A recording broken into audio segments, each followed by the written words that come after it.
recording up. So I'm just going to make a disclaimer for the people who are watching this recording. You may want to click on, I'm going to give you another link. You may want to click on that link and follow along as a student. So there will be a secondary link while you're listening to this presentation because you're only going to see the back side, the back end of everything. All right, everyone who's here live with me, you should see a blue screen up, right? It says presenter has a link, but you can't click on it. So this is one of the problems we run into when you're doing a Google Meet, right? And you're using Google Slides. Usually you share your screen. The students can see that, but the problem is you can't click on that link. So what we end up doing instead is if we were to use a Pear Deck, okay, what you would be able to do is insert a link here. And with that link, students would be able to click on it. So you can either click on the preview there, or you can click on the bottom. There's a link. I will say that there is one caveat to this, and that is if it decides it's not a trusted website, it will not show you a preview, but it will still let you insert the link. So this is a way that you could add links into your Google Slides, technically, because this is a Google slide, and I'll show you how to make this. But, you know, kids can actually click on it. So one of the things I use this for is I'll say, okay, here's the document that lists all your breakout rooms, and they automatically get a preview, or they have that slide that has the link on it, so it's right there. So one of the next problems is that the presenter has a video, but you can't click on the video to watch it on your own. So if you were to try to click on this video, you wouldn't be able to, right? If you're just presenting Google Slides through a Google Meet. So one of the solutions here is Pear Deck. When you insert a video and it's on through the Pear Deck app and you share the lesson as a Pear Deck, you can click on it. So if you click on that image, it will open up a new tab and it will start playing that video. So I use this in my class. The other day I just showed the kids a mitosis video, and I always kind of narrate the videos because that's just, I prefer that over having a narrator. But it was just a 1-minute clip and they could all click on it. You don't have to deal with like audio delays, or I'm sure we've all been on a Zoom call where somebody's tried to share a video and like it's all choppy and you can't hear it right. So this is kind of a solution to that. All right, another problem.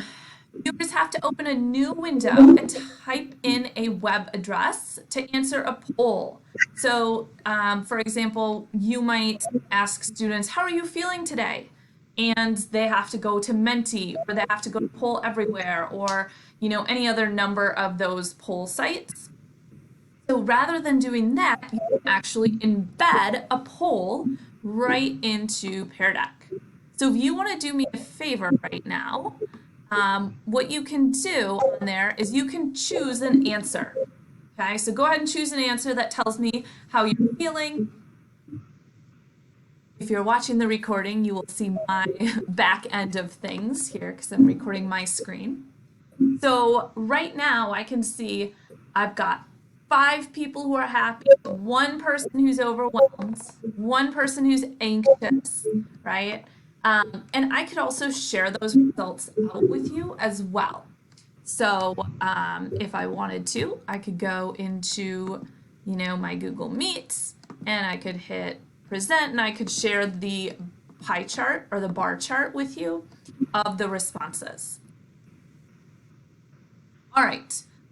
This is one thing we did at the beginning of the year, and it had people answer a question in the chat box. But then you have to read all of the answers in that chat box, and it's super tricky because there's a million answers coming in all at once, right? So is there a better way where kids can answer and not have to feel like they're on the spot in that chat box, or like it's a little more anonymous? This is a drawing slide. So you guys can go ahead. You can draw anywhere on the slide. You're like, how the heck am I going to draw any words? Well, there is a text tool. So you'll notice on your screen, and go ahead and draw, type, do whatever you would like, okay? There is a T. That T, if you click it, will let you type a text or type text on that slide. So the kids like this because they can draw. They can also type. So I've used this in my class, like, oh, circle the nucleus of the cell, right? And I give them a diagram. I mean, you could use this as, or I did the other day, like, show me after we go through mitosis, how many cells are made. And some kids drew me a picture of 2 cells, and some kids just wrote the number 2, okay? Or fill in the phases of mitosis, you know, or do a Venn diagram where I give them a word bank and I give them the 2 circles and they fill in the text on those Venn diagrams. So it's another way that you can kind of interact with your kids. Right now, what I can see is I can see all of your answers in real time, okay? So there are names attached to all of your answers, and why don't I just show that to you right now, because I can. So I'm going to present my entire screen. All right, if you go to the Google Meet, so go to Google Meet, okay, I am showing you what I see right now. So I can see on the left-hand side, I can see all of my slides. These are my Google Slides. And in here, I can see who's drawing what. And you're like, okay, Erin, they're all, you can't see that big. Well, you can switch views, okay? So I can go student by student. I can also see who has not responded down at the bottom. Or I can do a list, right? I can see all the students, or I can do grid, which is most often what I do, because then you can see all of them at once. All right, do me a favor and go back to your Pear Deck tab, so the tab that's got the pear on it. All right, so one of the other problems we have here is you're supposed to include SEL activities, but you have no idea what to do. You don't know where to start, how to find them, any of that, okay? One of the cool things about Pear Deck is that it includes all these free templates, free slides that you can use, okay?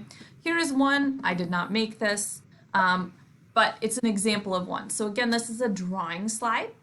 So one of the things you could do is it actually gives you instructions as to what to say.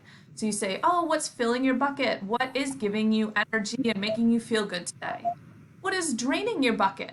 What's sucking some of that energy and not making you feel so good today? And then the kids would fill in. They could draw a picture, they could add text, and there's tons of different SEL slides here that you can use. So I'm just going to show you a couple more. And so, for example, right now I can see that Lindsay is writing pizza. So then I could say to Lindsay, and I do this a lot, Lindsay, I see you really like pizza. You must have gotten pizza today. That's awesome. And I will call out kids by name, and they kind of think that's funny. I think. I don't know. They might just think I'm ridiculous, but either way, I'm interacting with a kid, so who cares, right? Or, you know, I'm like, oh, Tracy, you got some pretty colors going on there. And Tracy's got a bunch of colored lines that she drew on her screen. So it kind of makes the kids feel like I'm actually, you know, connecting with them. Here's one that's super easy. It's a stress check. Okay, where's your stress level at? You know, drag the slider. And then I can see each individual person and where their stress level's at. So, you know, if I see somebody's like really stressed out, I could reach out to them after. I know it's kind of tricky to do when you're in a virtual setting. Normally, if we see a kid's really stressed out, we would go over and talk to them one-on-one if we had a second or whatever. In the virtual world, it's a little different, right? But it is something that you can pay attention to and follow up with. Here's one, drag the dot. This is a dragging one. So you just drag the dot how you're feeling. You know, are you in the green zone, the yellow zone, the red zone? So I know a lot of elementary teachers do like zones, some kind of zones thing with, you know, colors. I know just enough to be dangerous here, but you could use it very easily for something like that. All right, one more here. So this is just another example of a pre-made one. Do you feel comfortable sharing your thoughts right now? So this could be used before you actually call on somebody. And I can see who responded yes. So right now I can see, oh, Lindsay said absolutely. So I can call on Lindsay for the answer. So it's just kind of a check-in to see, because we don't, well, kids can raise their hand, but if they're a little more shy, it's kind of a good tool. All right, so what does Pear Deck look like in a lesson? Okay, so I'll just show you a little lesson and then we will get started and I will just show you how we can create it. I'm just going to give you a little sample of like something that I've done in my lesson. Normally I would just start with an agenda. This is just a regular Google slide, plain old Google slide. Okay, this whole thing is in Google Slides and I'll talk about that in a second. Then I would do a check-in. How are you feeling today? And there's like a million different check-ins you could do, right? So I'd get a poll and then, we talk a little bit about it. Then I would put them into breakout groups. This is an example. You can see my doc, right, with the breakout rooms and how I could just have them go kind of seamlessly. I know it's a little bit of a click, but they can already preview that. They can click on whatever room they're in, go to that breakout room, and then, it's already there. And yes, the first time you do this, they are going to be a little confused, but it's like everything else. Like my kids are like pros at this now because they've done it enough times that they totally know how it works. So it's just that routine thing. Plain old slide, just talking about what we're going to do today, learn about the parts of a cell, okay? Then I'd talk about, okay, we're going to compare making proteins to cells, okay? What kinds of things would we need in order to make proteins? So you guys, or the students, would answer, like, what kinds of things do we need to make cookies, okay?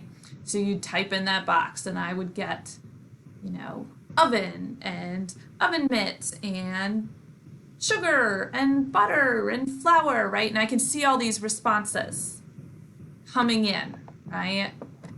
Like Raynell says we need chocolate chips, and I totally agree because I love chocolate cookies, right? And Ginny says, hey, I need a grocery store. Yeah, I don't have all this stuff in my house.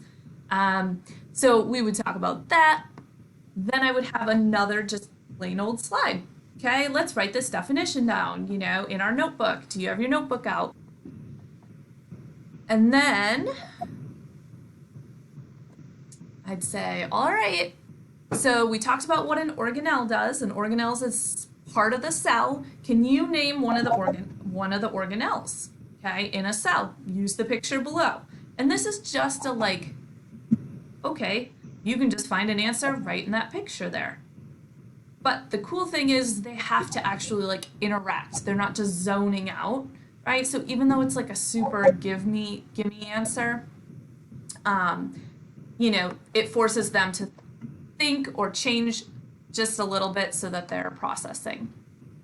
So then we would do, a definition, right?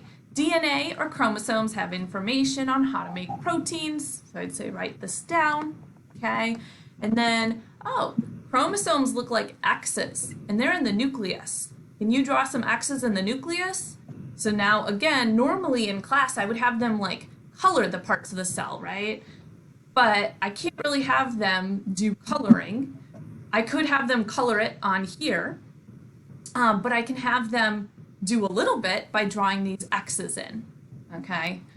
And then we talk about, okay, which item for baking cookies is most similar to chromosomes or DNA? If it has the instructions on how to make proteins, what's most similar, right? And so I can see how many kids are getting that, oh, recipe's the right answer, right? And I'll tell them oh, 2 people have responded. Okay, 2 people have said recipe. And then we would, this is just one I just wanted to show you with the dots. because I didn't have another good example. You know, at the end of the lesson, after we learn all these parts, right, drag the dots to their correct locations. So, you know, the nucleus, drag that orange dot to where the nucleus is. And you can drag the other ones to anywhere else, but those are the draggable ones. So, that being said, does anyone have any questions before I move on and show you how to do this? Yeah, Lindsay. I noticed that you're leading the slideshow. Mm-hmm. So if a student is still like answering, it cuts them off if you move on. Yep. Okay. So, and then my other question is on the bottom. I was just trying to click around. It has like, if I like on this slide, I clicked on the bottom where it said slide 25, 25, and it makes an X or a check mark. What does that do? Anything on your end? It doesn't do, no, I don't think it does anything on my end. I think that, I honestly have no idea what that does. I'm going to be honest. It might be like a submit thing, like, hey, I'm done, but I have no idea. Okay. Yeah. What you had, there was something else I was going to say in response to, cutting off. So I'm going through this kind of faster because you guys are pros and you don't need me to sit here and like pace through an entire lesson. But what I can see on my end is I can see how many students have responded out of the total number that are logged into the Pear Deck. So I use that as a gauge. So for example, it'll say, and I tell the kids that, so like on the polls, I'll say, oh, we got 10 people responding. Oh, we got 15 people responding. Oh, we're up to 20. And then if there's like 2 stragglers that haven't responded, I'll be like, Andy, what's going on there? You know, call them out. If they're not next to their computer, oh well, but at least all the other kids know I'm going to call them out if they're not being present. So that's something I do. So yeah, I'm moving through this a lot faster. So yeah, it does cut them off if you, yeah. All right, do me a favor and close out of that Pear Deck tab, like that Chrome tab. You could just X out of it. You don't need it anymore. We will be in Google Meet. Hey, Jen, did you have a question there? I thought I might have seen your hand. On the slide when you were talking about breakout rooms, Yeah. Are you going to show us more about that using Pear Deck, or are you just going to leave it as? I can definitely show you more about that towards the end. So Pear Deck doesn't allow you to make breakout rooms like it's not making the breakout rooms. So I did all of that legwork in a Google Doc and using Google Meet links and like all of that legwork, and I can give you like, I'm more than happy to like share that template and how I did it. It is a little bit tricky in that one of the things is you have to generate all of the Google Meet links yourself, but once you do it once, you reuse that same document like every time. So it's yeah. I just didn't know if Pear Deck had like a secret special way. I know. I wish it did because honestly, it's a pain making those. It's a pain. All right. So here's what I'm going to do. All right. I'm going to show you exactly what we need to do in order to create a Pear Deck. So I'm going to share my screen with you so you can kind of follow along here. So I am just in my Google Drive. So the first thing that you would need to do is you would need to get the Pear Deck extension. And honestly, I don't have any special sauce for getting the Pear Deck extension. I don't go into an extension store. I don't do anything like that. Literally just Google Pear Deck extension and I click on it. And then you're gonna wanna hit add to Chrome. So if you wanna go ahead and do that right now. So again, just go to a Google tab, Google Pear Deck extension.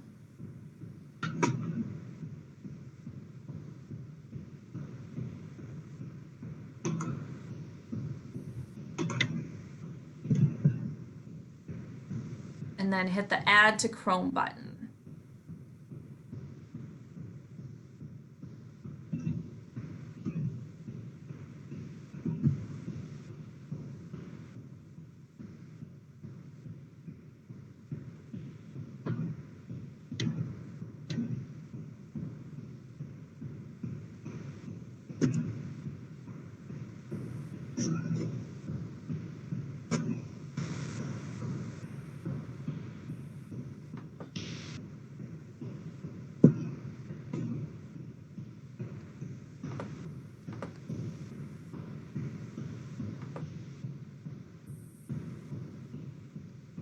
Oh, it took us here. Probably because I already have it.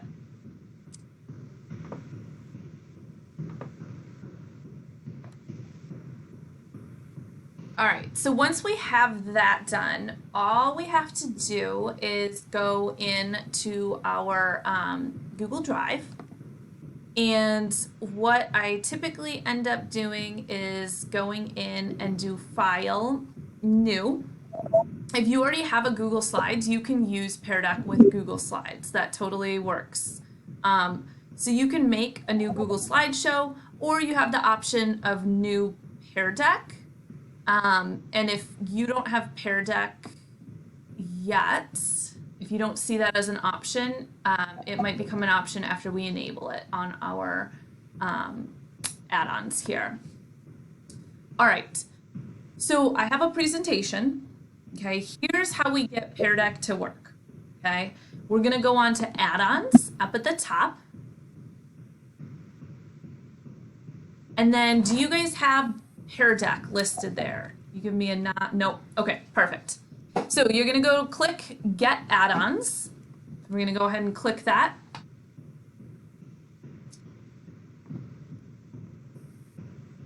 And then we're gonna type in Pear Deck. And then once we get to that, you just wanna go ahead and hit install. So this is actually going to install the program that you need. It's not really a program, but it will install the Pear Deck so that you can use it. The other one's more just like a shortcut that we installed on our Chrome browser. This is the one that we actually need.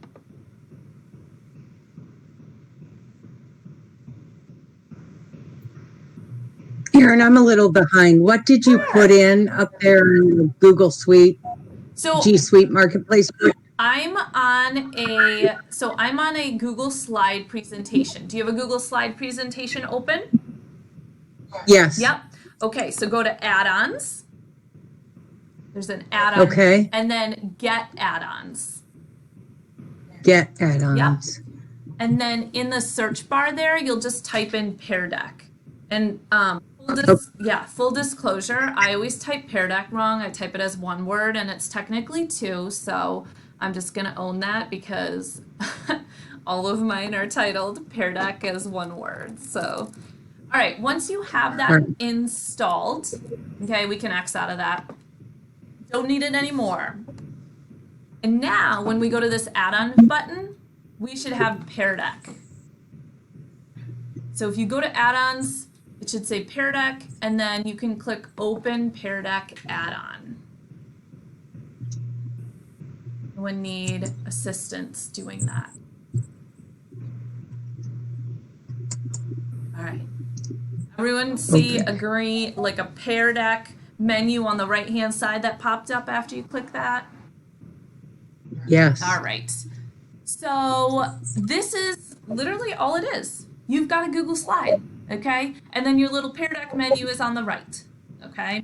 Now, I'm going to show you the number one most important thing about Pear Deck right now, and that is when you want to do a lesson with your students, you can't just present. It won't work. None of the stuff with Pear Deck will be interactive. You have to hit Start Lesson, okay? This is the magic button that will make everything interactive. So when I hit Start Lesson, okay, you have two options, okay? The free version does not have a student paste option, okay? But the paid version does. So what we just did was instructor paced, where I'm controlling when the slides move to the next one. Okay, and that's what I do on all my live Google Meets. The student paced one, this is what I post on Google Classroom for kids who are absent.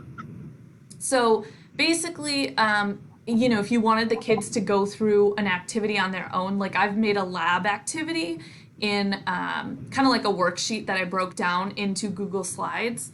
And I had students fill it out, and I would do student pace so they could go forward and backward on their own. So the only difference here is I'm controlling it in instructor paced, in student paced, they get to control it. So just to show you what this looks like. Yep, Pamela? Yeah, sorry. Can you clarify the student pace is not free? Correct. Okay. Yep. So for example, this is what I get when I start a session in student-paced mode, or I would, you know, get this link, I can copy it and put it into Classroom, okay?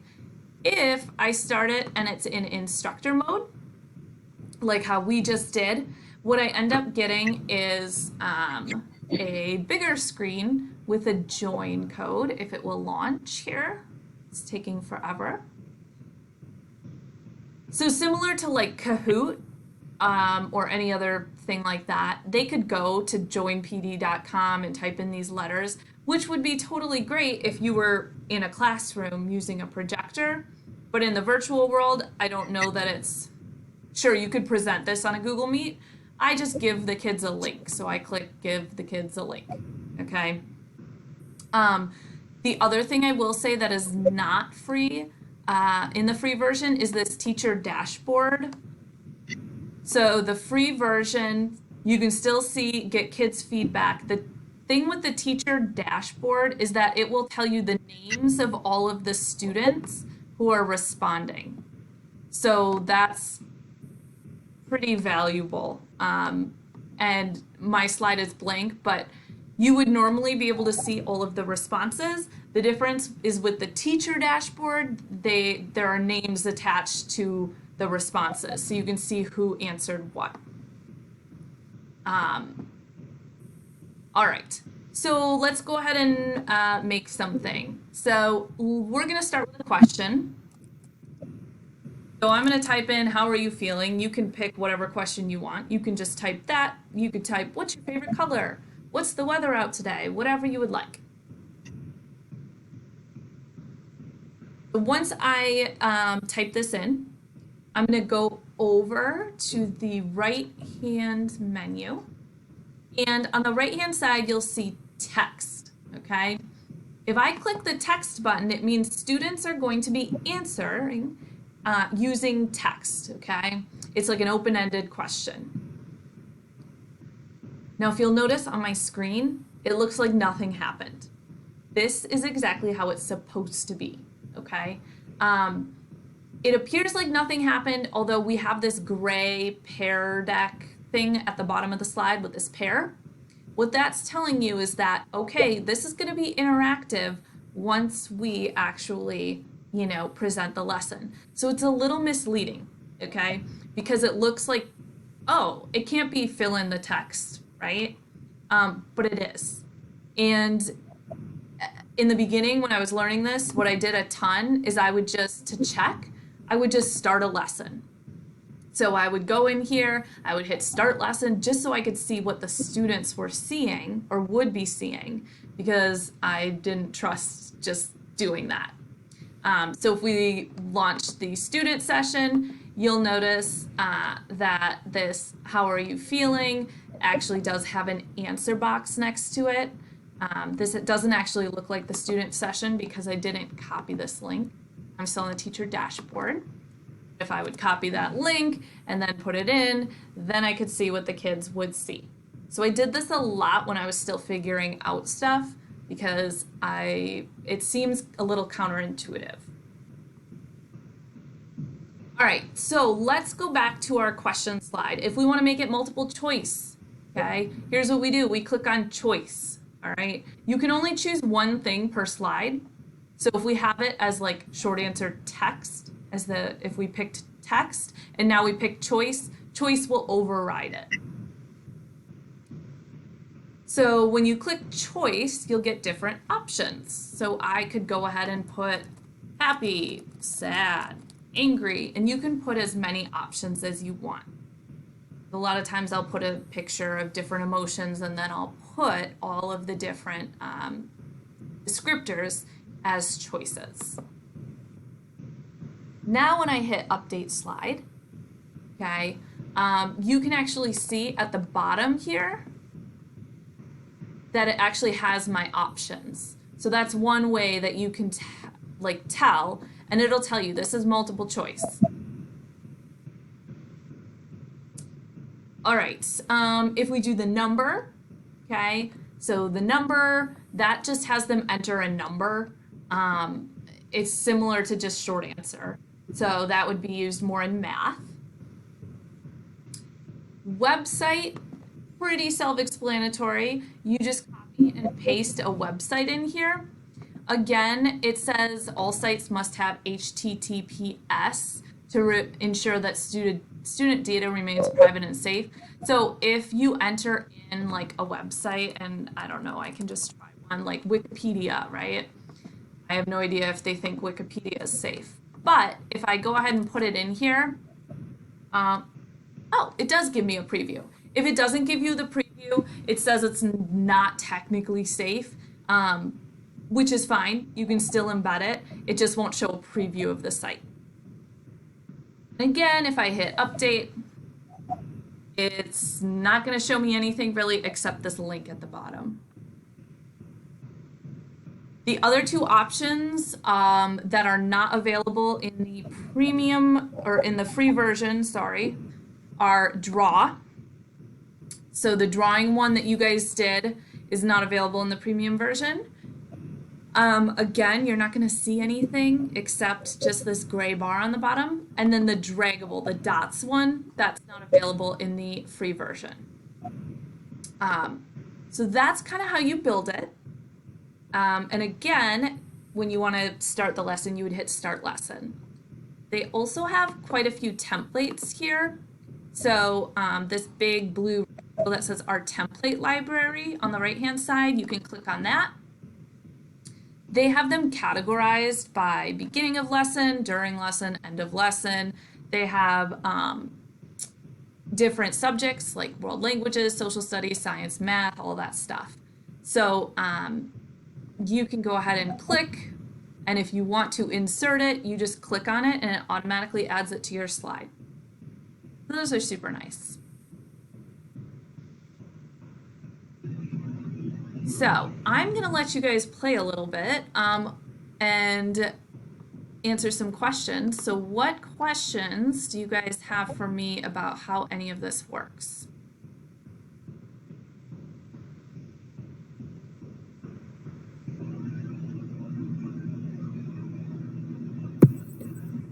So maybe I missed this. Did the high school purchase Pear Deck? The high school purchased a premium subscription. So an individual teacher, it's $149 a year for the premium version. So we were initially going to use budget money for that, for just me personally and anyone in the science department. And then I approached the principal and showed him an example of what this can do. And we have a huge, like, I'm floored at how many teachers are using it at the high school level. Like, I never thought it would be like this big, but yes, the principal at the high school did purchase the premium version for all of the high school teachers. From my understanding, it was about $3,000, which is, I don't think very much. I think that's not a lot of money. I think there are other subscription sites that charge a lot more, but I don't have a ton of experience. You also get the premium version for 90 days free when you first sign up. So there's that. Oh, I can also show you guys if you go to, I would say if this is something you're interested in, I would say talk to your principals and make sure they understand. If you want me to send you what I sent the principal, let me know. But it seems to be something that's helped a lot of teachers at the high school. If you were to go to the Pear Deck website, this is something I don't use a lot, I'll be quite honest. You can go to sessions, zoom in here. So if I'm just going to the Pear Deck website and I logged in using my login. That's all I did. And I went to sessions. You can see all of the sessions I ever did ever in my lifetime. And a lot of these I don't ever end up like closing. You can technically end a session, okay, and close it. So, you know, I can hit end session here, okay? Once a session is ended, what you can do is you can actually go down and you can export to a spreadsheet. So you can see all of the kids' individual responses. If you wanted to like go back and like, oh, I remember a couple people said they were really upset today, or a couple people said they really didn't understand the lesson. I want to make sure I check in with them. Let me export it to a spreadsheet. Erin, Yeah. okay, so on the student end, maybe I missed this, you know, you had the link or the code. What do they have to do on their end? Is it like a login with Google that it's like taking their information, or how do they, Nothing. what do they have to do to set It's up? okay, so it's similar to Kahoot, okay? In that literally click on the link. It says, oh, I think it says, what is your name?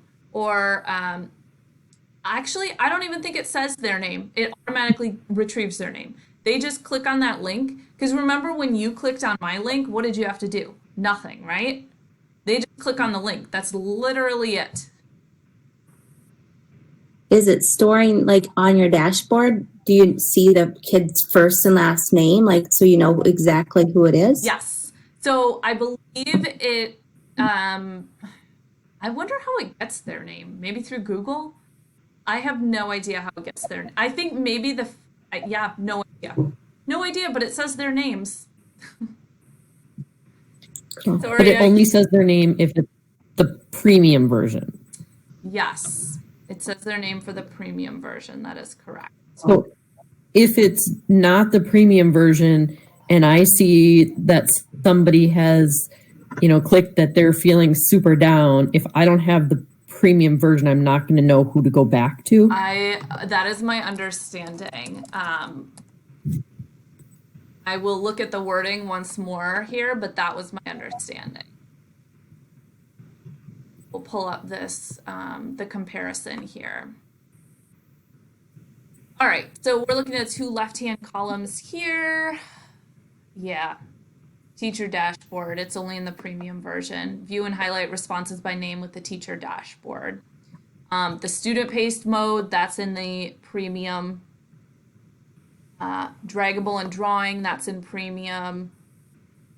Locks and timers, I don't use the timers. I have no idea where those are, to be honest. The locks are, you can lock responses so kids can't change their answers. So let's say you wanted to see what kids knew and you asked them a question and then you were going to explain the answer. What happens a lot is like I will explain the answer and then kids will all of a sudden like click the right answer, you know, because they realize they're wrong, which is totally fine with me because I'm not using it as any type of, like, I've already got that formative data in my head, like, oh, you know, these 5 people clicked it incorrectly, like, but if I wanted to do it as more of a like concrete assessment, I could lock it, right? And then it would prevent them from changing their answers. They also allow you to publish takeaways, which basically you can go and in the website, what you can do is send students a copy of all their responses and the slides after the fact, and it automatically does that. Kind of like Google Classroom automatically creates a copy for each student. You know, when you do an assignment, you can do make a copy. It automatically does that. So there's that. And then provide feedback to individual students during a lesson. You can actually type to students like, oh, check your answer, or not quite, or if they're feeling really sad, oh, I'm really sorry you're feeling sad. I don't do that because it takes a while to type. I typically just address kids just on the fly, like, oh, Maya, check this answer, or, ooh, like, I just call them out as long as it's not anything like too crazy, that they wouldn't be embarrassed about or something. So that's kind of the comparison.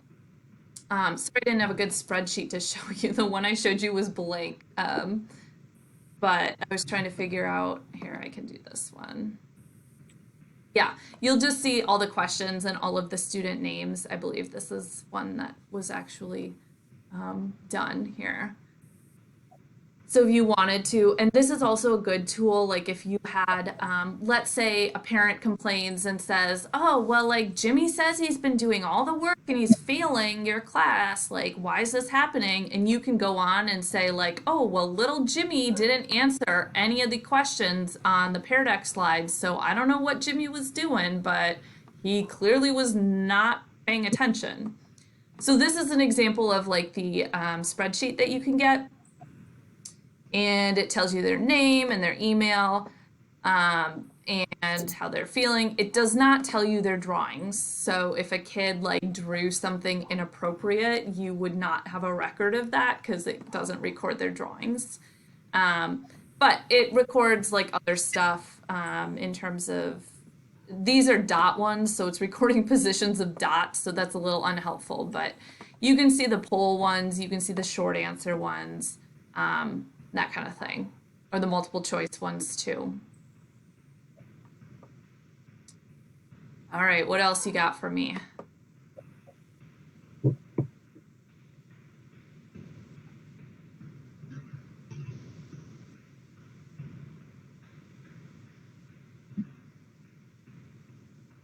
Nada?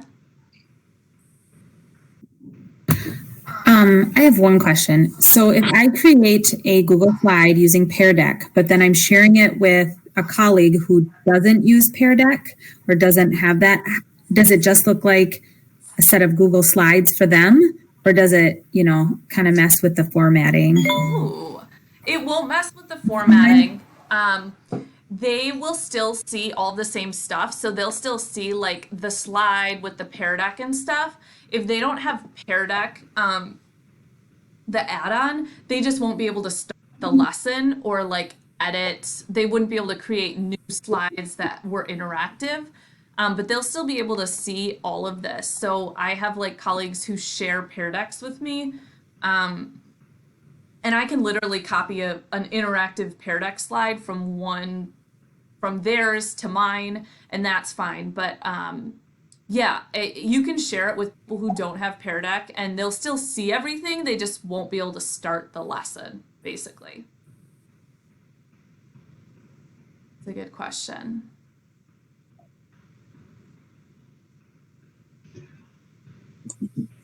Erin, can you show me again where when you made a change to your slide, you said that you hit update, but I was never on the screen, so I didn't see where to hit update. Oh, yeah. So on the right-hand side where it has all those blue buttons like text and choice, number, if I Yeah. hit one of them, it'll show me, it'll say, okay, this is the type of slide we're adding.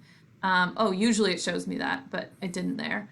And it did it automatically there. Sometimes you have to hit, oh, it was multiple choice. That's what it was.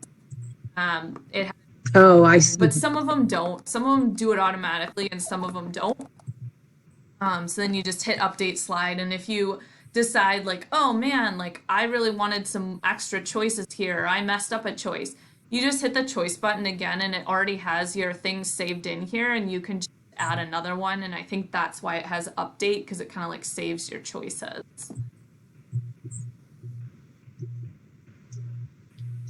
So typically, when I do this, when I am doing, I'm not gonna lie, it's a little bit of like rubbing your stomach, patting your head, like feels really awkward. I'm sure some of you may have experienced that with just Google Meet in general. But what I typically do when I am doing this is I have my main computer, the one that I like the best, and that's the one I run the Pear Deck off of. So for me, that's my personal laptop because I'm way more comfortable with my personal laptop than I am with the Chromebook. And then what I do is I have the Chromebook next to me, and I join the Google Meet with the Chromebook too. So I have the Pear Deck up on my one computer, and then I have the Google Meet in grid view on the other computer, so I can still see kids. So I will do, like when we're doing notes, I will say, oh, like, does anyone need more time to write? And I'll see like a kid raise a hand or, a kid say yes or no. So I can still see what's going on my Google Meet screen. And I can see what's going on the Pear Deck side of things. So it is a little more complicated, not gonna lie, but I'm sure some of you are probably already used to that since, you've been presenting on a Google Meet already. So anyone have any other questions? Aaron, I have a question. Hi, my name is Missy Khan. I'm one of the counselors at the high school. Hi. Quick question. So you said that Mr. Planner approved the premium Pear Deck. Was that just for science? Was it Nope, the entire high school. Entire high school has it. Okay, because when I tried to add like a drawing slide, I don't think it would let me. Then I'll play around. you need to contact Jen Schmidt. She was in charge of this happened to John Fishwild and another guy. Apparently their email lists are not completely up to date, and so some of the emails got left off because they have to submit all the emails for like who gets the premium versions of stuff, and some people's emails like randomly were like left off of that list. So that would be the case then for you. Okay. Okay, thank you. Yeah, no problem. If you don't close an instructor-led session, can they still go back in to your slideshow that you're working with, like the one that we just did?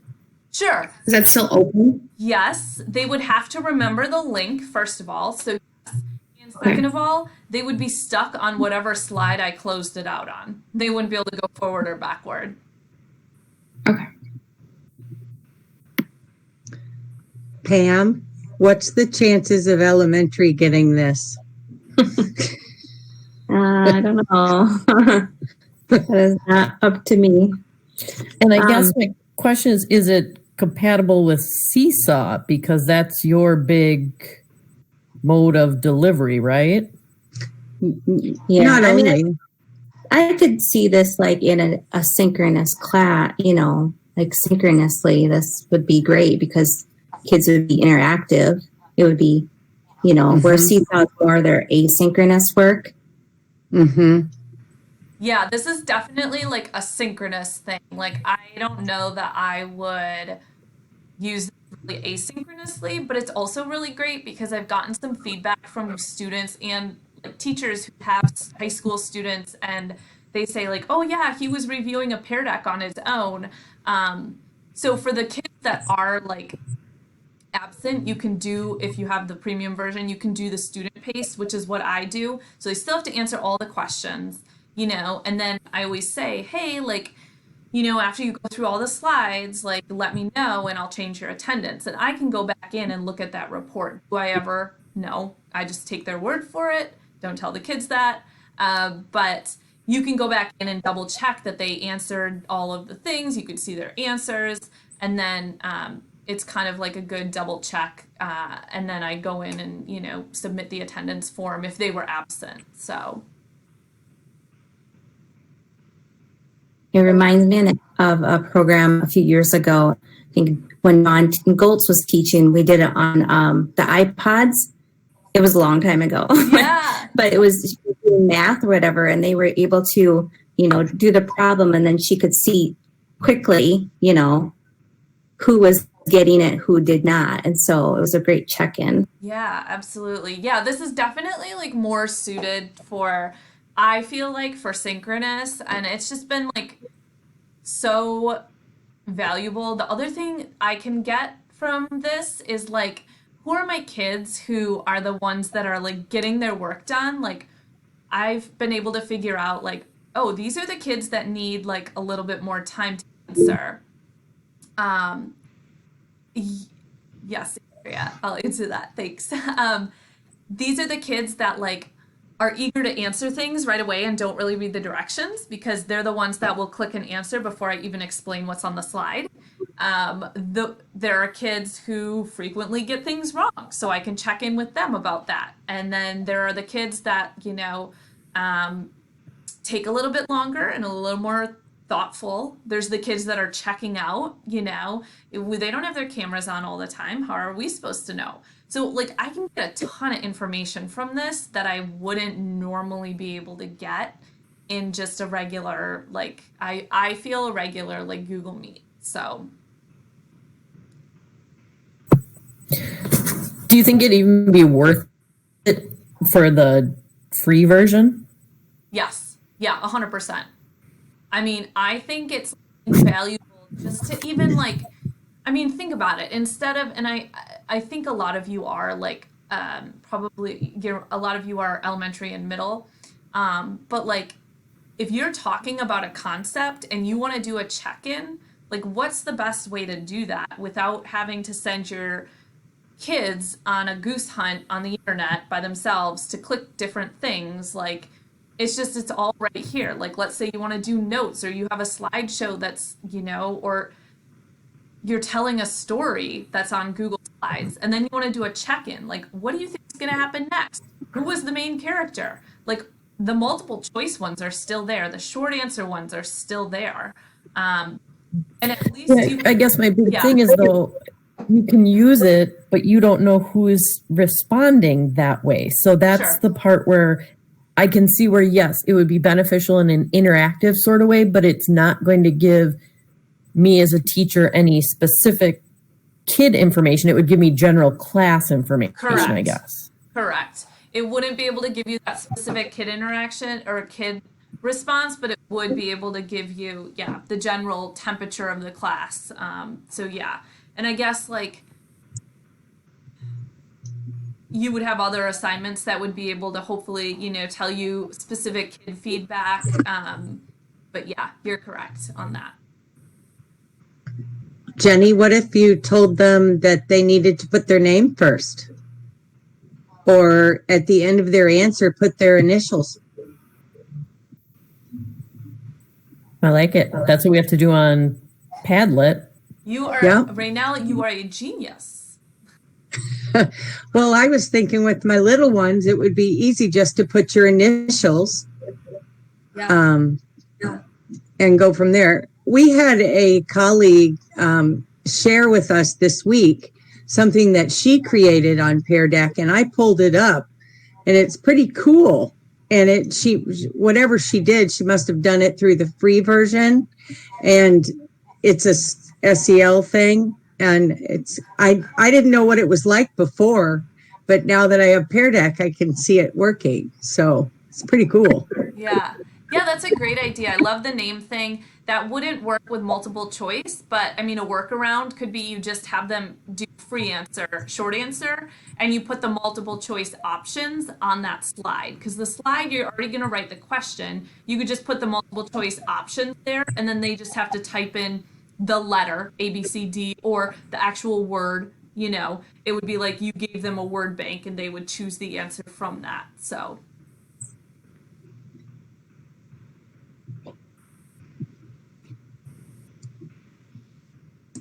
All right, it is 7:57 and I want to get you out of here early. So I want to thank you all for coming. I'm going to stick on. If anyone has any questions they would like to continue asking, feel free. Otherwise, thank you all for coming so much. You're more than welcome to reach out to me if you have any questions.